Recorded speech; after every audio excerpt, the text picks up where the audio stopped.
Welcome in, listeners. This is Margin Mavens, a podcast hosted by Steph and Kayla, where we share our thoughts on all things literature. Today's episode is about Twilight by Stephenie Meyer, the story of a girl named Bella who, upon moving to Forks to live with her dad Charlie, is pulled towards a boy named Edward Cullen, who seems to be hiding something. Now, make sure to grab a snack and a drink, unless you're driving, then remember 10 and 2, and come hang out with us while we dive in. First and foremost, I'm going to preface this by saying I love Edward. Mm-hmm. Incredibly important because I'm a talk some smack on Edward. Right. But As I love Edward. I love what he kind of does for the genre of like supernatural romance. Right? Plain. First things first, right? We cannot ignore the problematic attributes of the Twilight franchise specifically, but also just the Twilight book, right? Because we're probably going to dive into the movie stuff at some point, just naturally comparing the two. But when talking about the problematicness, right?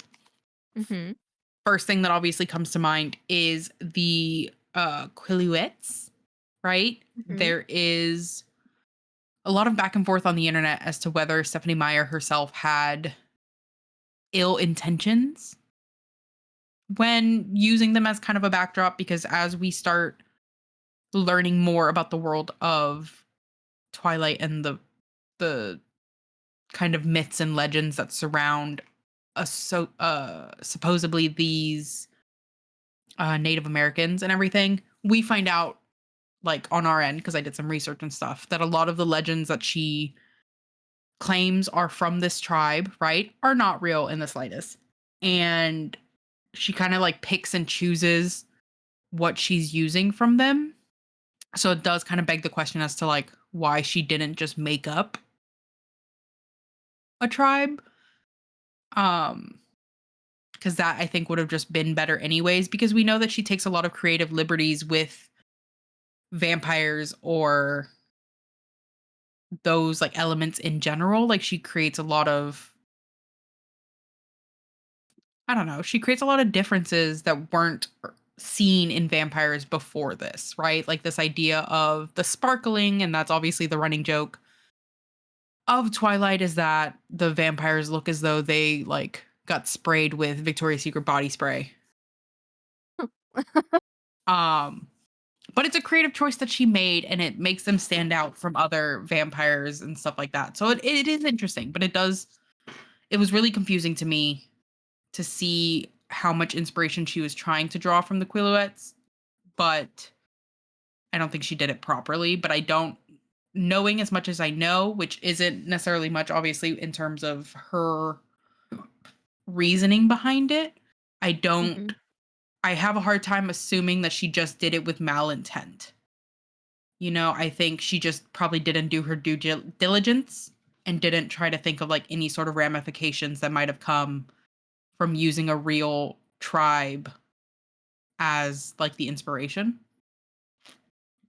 Obviously, as I continue researching, because I'm kind of diving down a rabbit hole,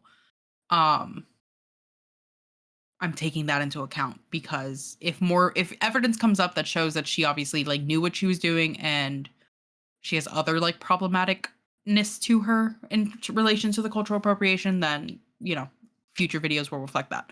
As of right now, with just this book, I just think she didn't do her research and was kind of sloppy in terms of background the stuff. argument could be made that she didn't even have to use an indigenous tribe. Yeah. There were other options. Like, she didn't have to do that. Yeah. Yeah. It's just one of those things of like, what was the intent behind it, you know? So right off the bat, right, we get Bella is moving back to live in Forks with her dad because her mom is off with her fiance or husband or boyfriend. I think new husband, maybe? And he plays like minor league baseball. And so Renee is not going to be around that often. So Bella decides that she's going to go live with Charlie. Man, listen, if Forks has no haters, Bella is dead. Yes. Because she spends a decent amount of this book really just saying that this town sucks and that it's wet and muggy and rainy and the worst and snow is miserable and all of those things. And Which valid. valid, but it does get a little tiresome. Yeah. Because that's like all the only defining factors that she brings up when it comes to this town. We then get kind of a chance to see the iconic moment where she first sees the Cullens, right? And what's Mhm. really interesting and things that don't, I think, translate well onto the screen. Like I end up noticing a lot of the liberties that were chosen when making the movie versus the book, right? And one of the first things that we notice is that Jasper and Rosalie are meant to be like they're explained as being twins, right? Mhm. And so it doesn't really do a lot in terms of the plot, right? But it makes things interesting, I guess, within the book. Also, in the book, they get more of a description as to what each person is kind of known for and what we think that they brought into their undead life. Um, we get a lot more background about Carlisle, where he, came from and what his struggle was and how did he come into vampirism and all of that, which really just adds, I think, to his mystique. Yeah, give me a Carlisle book. Yeah, because we find out that he's like 300 and something years old. Yeah. First. Second, he tried he right at the beginning was very adamant about not using human blood. And so he was kind of just like torturing himself in the first couple days of him being a vampire until he realized almost by accident that he could feed off of animals and not have to kill people. And then that kind of like it leads into how he was with the Volturi for a little bit and stuff like that. Obviously, we don't know that yet from the Mhm. book, but we get told that he was with civilized group of vampires until he chose not to be with them anymore because they still wanted to feed on humans and stuff. We find out a lot about Alice, right? Which was really interesting because I obviously like this being a reread for us and having been deep in the fandom for a very long time. They're not new things, but it was interesting that they didn't take the time to like show it in the movie because it would have made Alice even more interesting than she already was. I think Alice is one of the more like prominent siblings that we get in the movies that they like take the time to really add to her story until obviously later on when we get the stuff with Rosalie. But so in the books we find out that Alice was turned and before she was turned she was in an asylum Mhm. and she had no recollection as to like who turned her, why she would have been turned, anything like that. We get told that she has that ability to see the future, and that gets all explained. Jasper's ability gets explained, where he is able to manipulate kind of the emotions of the people around him, which is fun because that gets kind of it's not mentioned in the movie. It gets kind of alluded to in the second movie because Bella calls Jasper out about it and it says like no fair, like that's cheating or something. We'll get into that. When they're finding out that she doesn't want to do like a birthday party. When reading this book, the thing that really stuck out to me is just how much funnier Bella and Edward are. Yeah. They actually have personalities They in the have book. personalities, their banter is really funny. I like that Bella does argue with him. You don't really see her ever arguing in the movies. Bella does argue with him. Bella does try to stand her ground, right? Another Yes. kind of moment of problematic is how often Edward says the phrase "don't be difficult." Yes. Really made me want to just like stake him Slap a little him. bit, you know? Yeah. Because he kind of continues this like trend. I know what's best, therefore I'm telling you what to do, and you should just agree. I don't think Mhm. I don't think as a character that it stems from this idea of like misogyny. I don't think he's doing it because she's a girl, right? I think he's doing it because she's human. Maybe Yeah. maybe a little of both. Okay. Because, like, when you think about it, he was born in the early, what, 1900s? Oh, yeah. Like, it so, like, when would he have the opportunity to, like, undo some of those more harmful, In the other 100 years misogynistic. he's been alive, hopefully. Yeah, but, like, you would think, but also, like, Yeah, if he hasn't, like, been close to anybody other than vampires. right, it's different because he doesn't have to worry. Yeah. Like, I think it's just, like, it's both because she's a human and also because she's just a girl. She's a She's human just a girl. lady. She's just a baby. Um, and so there was a lot of that. The interesting points, I think, was also, like, how many people really, like, flock to Bella the moment she's in town. Like, she gets asked out on, like, 3 different dates within, like, a Mhm. few chapters of each other. Right. Sometimes even, like, within a few paragraphs. I think Edward's a lot funnier in this book in terms of, like, how he deals with, like, reading people's minds. You kinda get a little bit of that in the movie because you see him, like, smirking at what people are saying a lot more often, but in this one, like, in the book, he's a lot more, like, audible about it. Like, sometimes he's just straight up laughing, sometimes he addresses it, like, directly. There's a scene that I really like, um, towards the end of the book where Bella finds out that he's taking her to the prom, but Mhm. it's when Edward Tyler basically calls to figure out, I'm assuming, when he's picking up Bella for the prom because he was still believing that he was going to take her to the prom. And Edward has this like moment where it really shows two things. One, it shows his like big feelings of possessiveness when it comes to Bella, which, mind you, she does not mind, right? Like, from an outside point of view, it's kind of icky. Like, I didn't like it, but I also kind of realized that if it was a dark romance, I'd be like, oh, it's just part of the territory. But but but also she is a child. She's under the age of 18. Uh huh. So, like, she how would she know any better that that's not that that's icky? Of course she's gonna like it because she doesn't know any better. Yeah. I'm just saying. I'm just tossing that out Oh, there. okay. Um, but so he like has this whole moment of saying like she's an unavailable like every night as far as I'm concerned. Basically saying like she's with me, like you can't just like try to date her. Um, I think there's a lot of, if Twilight was a adult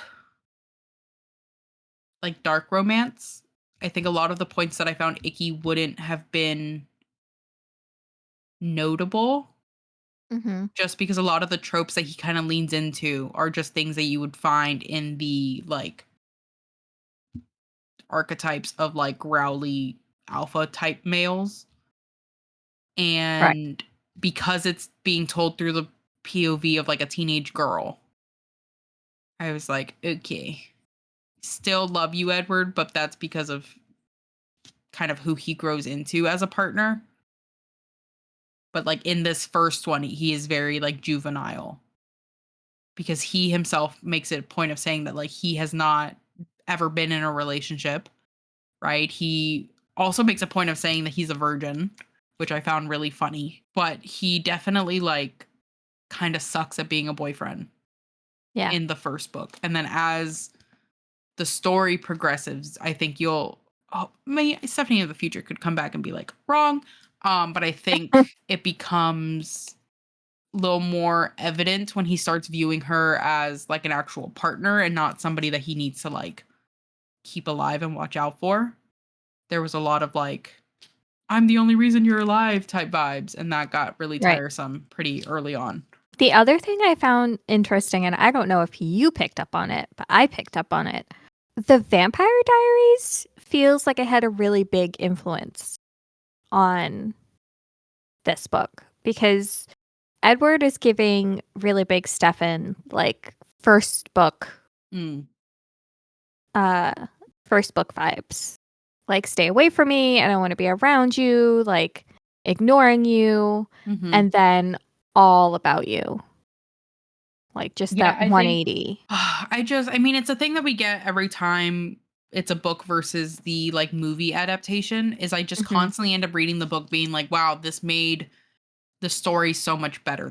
This made the story make more sense, right? Because one, you got to see them like have those conversations and have those moments of like gradually getting together. Whereas in the movie, even though I love the movie because it's like bad in the best way, um, Seems very instantaneous. it seems very instantaneous. Like you go from him not being there and being kind of rude to like immediately like they go on that random field trip to like the greenhouse or whatever, where they're talking about like in the movie they like it's just a random scene where they're in this like greenhouse and she like almost falls and like he says like can't you watch where you're going or like whatever. um but yeah, in the movies I think it's all a lot more instantaneous. I think like the baseball scene that I love in the movie is a lot more fleshed out in the book, That which I yeah, it's found great cool. in the book. Yeah, in the book it's really good because you get more than just like a couple runs, right? You get kind of an idea of how each of them play and how the like logistics of it work. You know, in the movie it's not really easily shown how like how actually far these bases are and how much space is actually Right. like on this field. Um and then like the descriptions of the bad guys is so good in this. You know, like Victoria being described as very like feral almost, like she's very like in tune with her animal side because the entire time we see her, she's like there's leaves in her hair and she is like looking at all of them very quickly, like she's never really like still. That Mhm. was really cool because I think in the movie she's a lot more poised and put together. Um I like the first actress better that plays Victoria than the second. Mhm. Really upset that they didn't keep the first one. I think it was like a scheduling issue or something. I also really I mean, a lot of this is really gonna come down to I love the details we get in the book, right? So I love that you can really see Charlie and Bella's relationship grow over the course Right. of this book, which makes the scene where she has to hurt him so much harder. Like in the Right. movie, it already hurt. Like that's one of those scenes that no matter how many times I see it, I am still like, man, like you just like sucker punched him just for the sake of like getting out, Keeping which him like, safe. yeah, Yeah. but like, man, did you hurt him? In the book, I think it's a lot more clear how much it really hurts and how much it really took from her to have to do it. Because over the course of the book, you see them like spending dinners together and you see them where she really starts to enjoy having him around.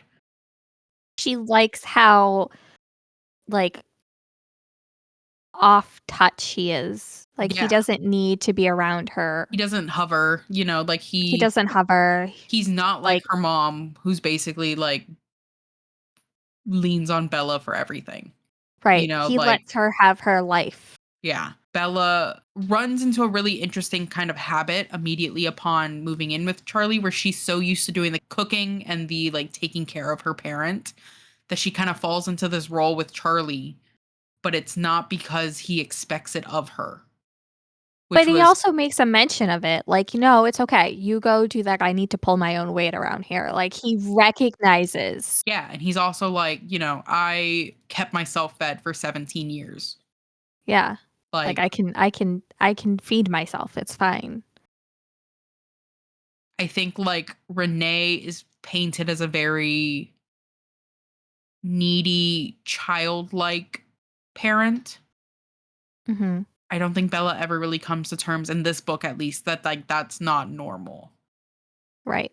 You know, like she's like, "Oh, like Renee has a moment pretty early on in the book where she mentions that she doesn't know where her like laundry or something is and Bella's like you were supposed to go pick Yeah. that up on Wednesday." Yeah. Um and I think it's one thing to like be helpful to your parent, but Bella felt more like the parent. It parentified oldest daughter. Yeah, which been there, done that really sucks. And so kind of a bummer that I don't think it ever really gets the attention it deserves throughout the series. the beef between Bella and Rosalie is so interesting because obviously in the movies you note it. Like it's very obvious because they make Rosalie be the one that kind of goes out of her way to like be rude and like says all these things, right? In the book, I think it's a lot more accurately explained because we get told two things about Rosalie very quickly, right? Is one, she never wanted to be a vampire, right? This was not something that she chose. We don't get her backstory Right. as to how she became one, but we find that out. And then two, we find out that when she got turned, it was all kind of assumed and played out that she was going to be with Edward. Mm-hmm. And so we kind of get an insight into like if Edward's able to read minds, right? He probably very quickly was like Rosalie is not the gal for me. Right. Because of whatever was going on in her mind. And then we also get the cute little moments of finding out that like she and Emmett, depending on like where they move, will like live on their own as a married couple, or sometimes they'll go and just get remarried and do like the Mm-hmm. whole honeymoon thing. And like it's super cute. Um One of my favorite aspects of the Twilight series as a whole is how close Emmett and Bella get. And once again, Yes. that's not something you accurately see in the movies because you kind of see moments here and there, right? Like little banter here and there. But in this one, it really gets noted because Emmett is the one that immediately like has her back apart Yeah. from Edward and Alice, you know, like Right. he's Like always that been scene where portrayed. they're leaving Yeah. the baseball field And he like and goes he with them. Yeah. harnesses her Yeah. in and he's like in the back and he's, Yeah, he you carries her know, into the building because he wants to yeah, make sure like she's within reach. He like doesn't think twice about having to kill James in order to keep Bella right, safe. right. And Um, also I love the part where she's suggesting this plan and he's like, "Oh my god, that's crazy. I love it." And it's just like, yeah, like yeah. it starts there. He's like, "You And know what? She is not a typical she's not the human I thought she would be. She's yeah, actually pretty dope." yeah. And then like afterwards it gets noted multiple times that he liked having her around because of her like human reaction to things. Yeah.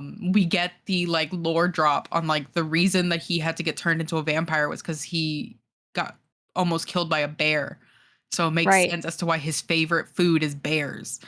Right. Um, and then obviously like we get all of this kind of insight to it. And I like that even when he doesn't know Bella, right? Like he still is trying to like talk Rose into like being nicer. You know, like he's kind of Mhm. the first one to be like, "Darling," and she's like, "Don't talk to me." But I like that he was kind of always willing to give Bella that chance. And Esme in this is so cute because you get a lot more from Esme. She's like one of the Cullens that we get the least from Mhm. throughout the movies, but in this one we get a lot more understanding of like her lore, right? So the fact that she Lost lost the a child. baby very like a couple days after the baby was born, which is why she tried to kill herself Threw by jumping herself off off of a a cliff. cliff.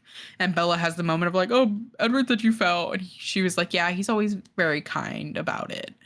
Um, and how she views Edward as like her son. Like it's true for all of Yes. them. They're all her kids, you know, but Edward is like you could tell is kind of like her favorite. Like Edward is the Right. one that's just like always been there.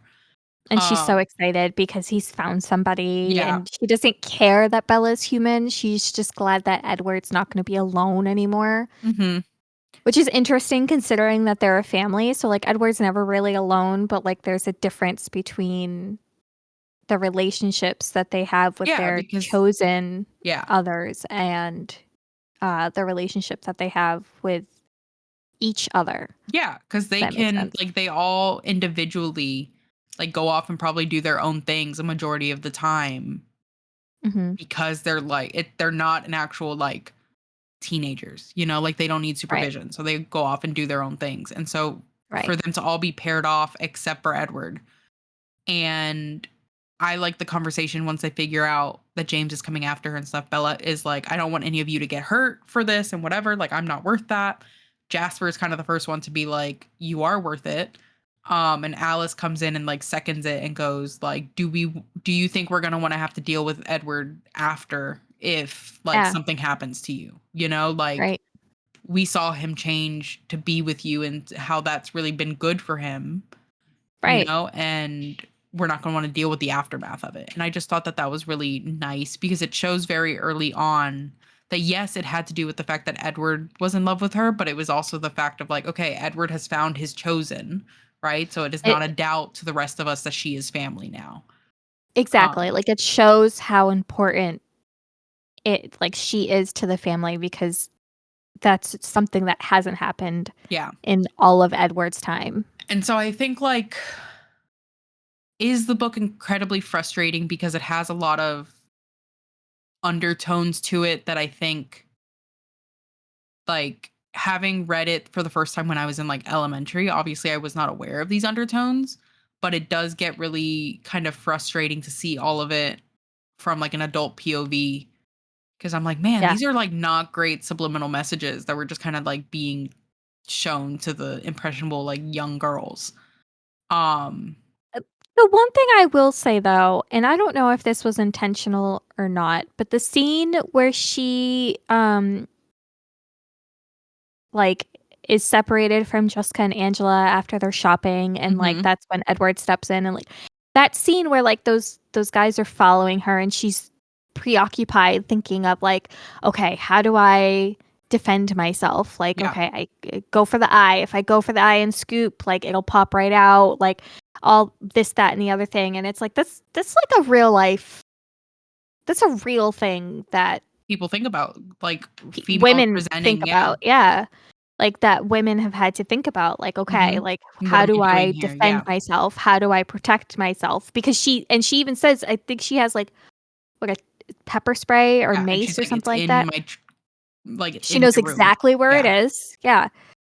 It's not on her person, so she's like, "Okay, if I strike his nose with my palm, like, it'll Mhm. break his nose. If I'm lucky, it'll, like, Yeah. mess up his brain," like and it's like, wow, like, that's, like, a real life Mhm. situation. And I like that like, so Edward has a number of red flags, right? Like, throughout the series, he gets better because I think, like, 1, Stephenie Meyer's writing gets a little bit better because she's, like, just growing into being an author, but then 2, their relationship becomes a lot more, like, formed, you know? Like, there's always gonna be on unequal footing until we obviously know what happens in Breaking Dawn. Mhm, Um, but I think like New Moon specifically really changes the direction of their relationship, which mhm, will obviously become the conversation when we get into the New Moon talk, later. Um, but I like that Edward is very honest with Bella. I think he's honest with her and I like that her inner monologues every time he says something that's like certifiably insane. She's like, "I should be really upset about this, but I'm right. just not." Right? Like it really shows even if it's like forceful insta love type bond, like the author made it very clear like they're willing to put up with anything because it's just like an instant connection between them. I like that Bella has enough forethought to be like, this should upset me. Like, I should not want anything to do with this person. He has just told Right. me that he like followed me to Seattle and or he followed me to Olympia or like whatever the place was. And he has told me that he like watches me sleep. And she's like, I should be upset about all of this. I think it's that just enough self awareness that made it to where it wasn't a giant ick for me because I was like, girly pop is self aware enough to be like, this should not be flying. And I liked that because do I understand where she's coming from? No. Right? Like, even loving Edward Cullen, I'd be like, if I had an Edward Cullen randomly tell me, like, hey, I've done this, this, and this, I'd be like, that's crazy. Get away from me, you know? Right. Like, you can read a dark romance and enjoy the dark romance, but not want to live the dark romance. Right. And I And think also part of it is because she's 17. yeah, Like, who does she have as a role model? Her mother, who is, probably likely implied jumped from man to man to like yeah, I mean, like she doesn't know any better. yeah. And so when we put it when we put the entire series through the lens of this is a 17-year-old girl when they meet, it makes a lot of sense as to why she's the way that she is. Right. And like I think there's a lot of discourse about Edward because he's obviously older and stuff. Like he should have done more to not allow it to get to the points that it does. And while I But also, agree to he was disagree, super young and yeah, naive when he was turned. Like, like if he was 17 when he died, right? And so not to say that his brain, like he still obviously experienced things, his life continued on. It his was just as a brain is vampire. 17. Yeah. Um I Although, who don't knows? I yeah, I mean, was like, I don't know how the she biology of all that works, but like, she made up her own rules. yeah, a lot of the discourse is that he's been alive for 100 and something years, right? So he should like know better. But I think multiple things, right? One, when you're reading any sort of like supernatural romance, right? You do have to suspend your belief in reality a little bit, right? You cannot expect to want to read a like vampire romance novel, right? And expect this vampire to not want to be with the FMC if that is the type of novel you're reading. Like very few authors in this genre, if any, like I can't think of any off the top of my brain, um, have vampires in them that aren't obviously incredibly older, right? That don't fall for the FMC. I think there's one author that I keep wanting to read from TikTok where the vampire is like a freshly turned one kind of thing. So they're the same age, but he's just a vampire now. But if you're reading a story that has to do with a vampire and a human, right? But then you want to also take apart like the technicalities of like, okay, but that means he's, 100 years old and she's 17, right? I think you put yourself in like a really bad spot of like, The age gap is not the issue here. yeah. Like I've seen a lot of discourse about that age gap. It's the same discourse I see with like even the Vampire Diaries since we talked about it earlier, right? I'm like the age gap should not be the issue because you know what you're walking into when you're reading a vampire romance. Right. Like that comes with the territory. And it's also the fact that he makes it very clear that he also does not have experience in relationships, in romance, in any of these Mhm. things, right? And he does have a lot of arrogance to him because he can read everybody's mind. I think it would be incredibly hard to not feel like you knew everything when one, you've lived for more than 100 years, so you could study and read and do whatever you want to like gain your own knowledge. But then two, like you're constantly hearing what every other person is talking about, like it's hard to Right. not, I think, fall into that thing of like, I know exactly what everybody is and what they would do and, whatever, because he has that Right. access. Um, so I think a lot of the like more basic or like trivial gripes against Edward are just unfair to the type of character or the genre that it is. Now let's talk Jacob Black. Can't really talk Jacob yet. Like, we No, only I get a was little yeah, yeah, bit yeah. I was saying of Jacob. specifically in the fact that like by the end of Twilight, we see that he has bulked out. Like Yeah. Ella mentions like, oh, he's grown like a foot and a half, right? So we get that kind of like foreshadowing, right, Mhm. into what is going to be taking place in New Moon. Um Reading these books, having obviously read them before, but also like watched the movies and stuff, it's so fun. Like this is a lot more fun of an experience than I thought it was going to be. Like reading Twilight, getting into it took me a little bit. Like I wasn't really into it until like maybe a good like 70 pages in.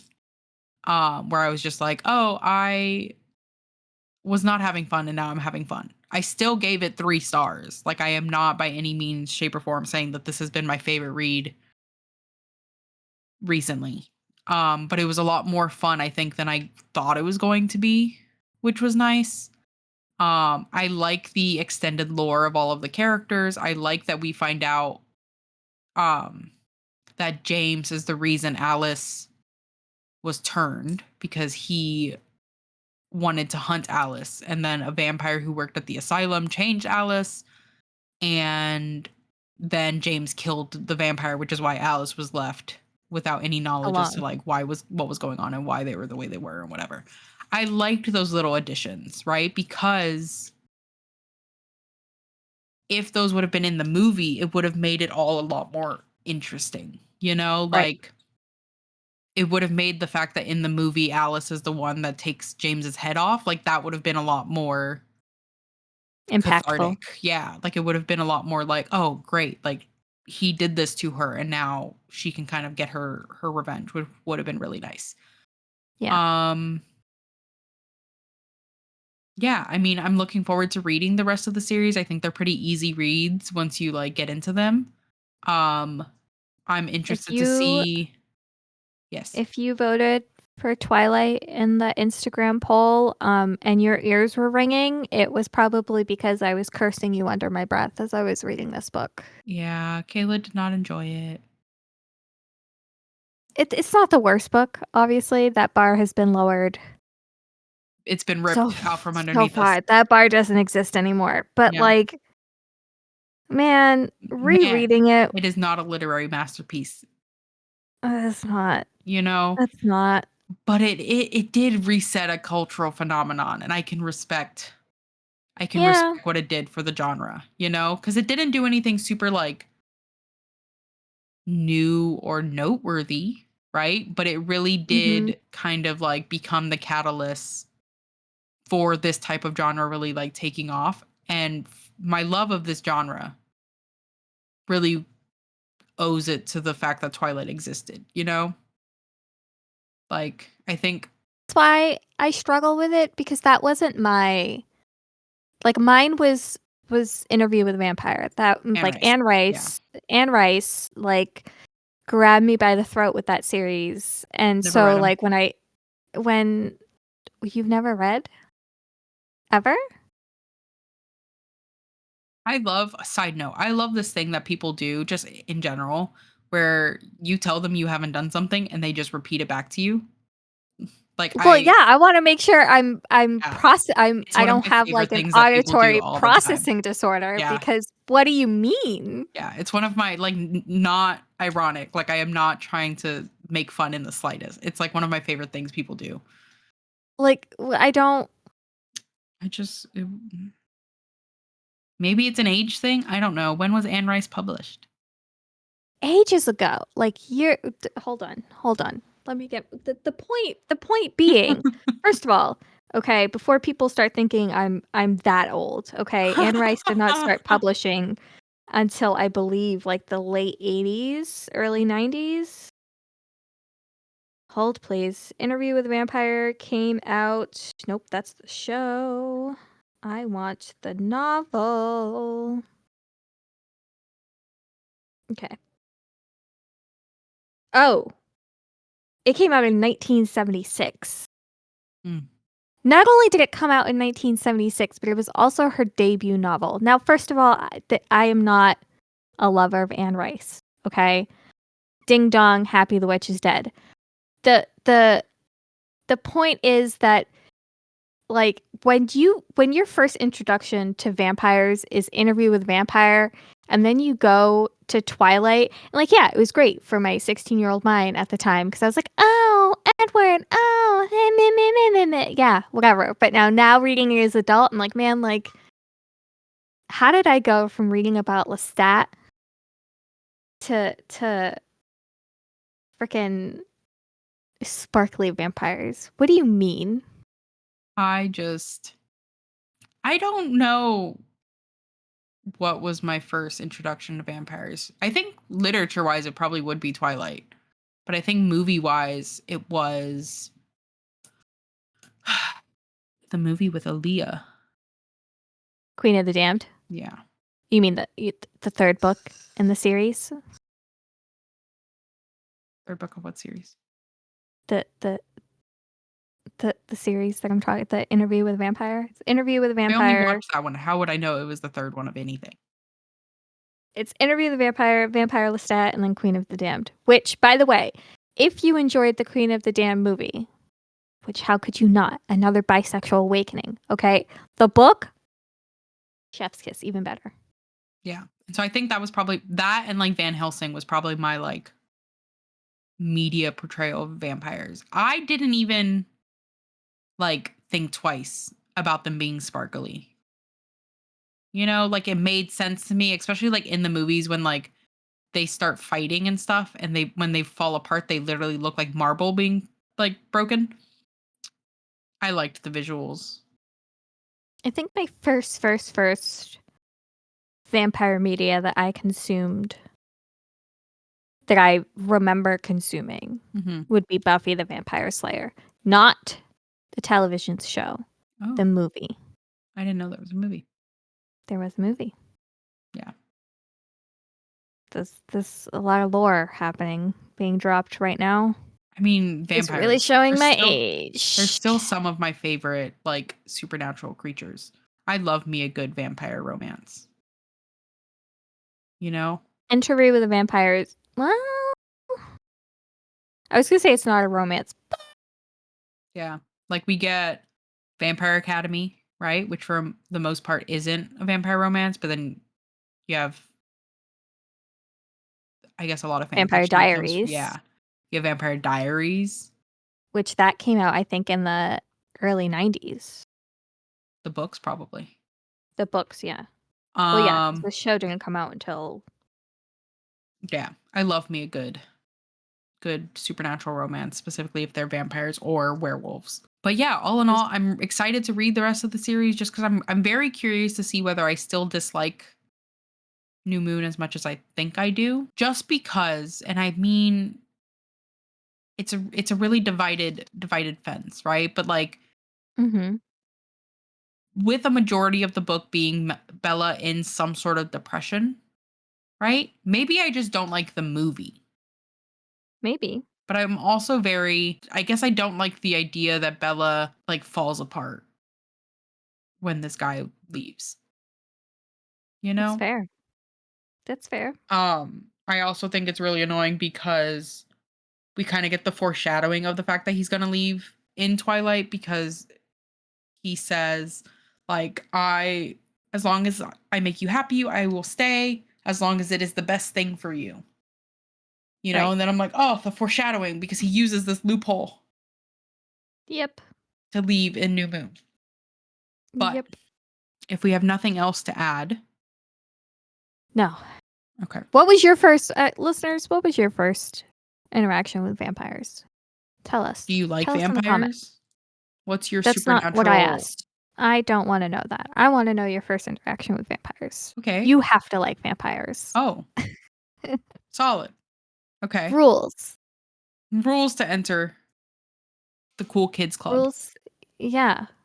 Like I vampires. still prefer werewolves, but I Mhm. love vampires. Thank you I guys for flustered listening Steph. and hanging out with us today. If you have not already, consider following us on Instagram at Margin Mavens. For those interested in the camera on version of our episodes, you can get those by subscribing to our Patreon. And as always, remember you are loved and that we appreciate you.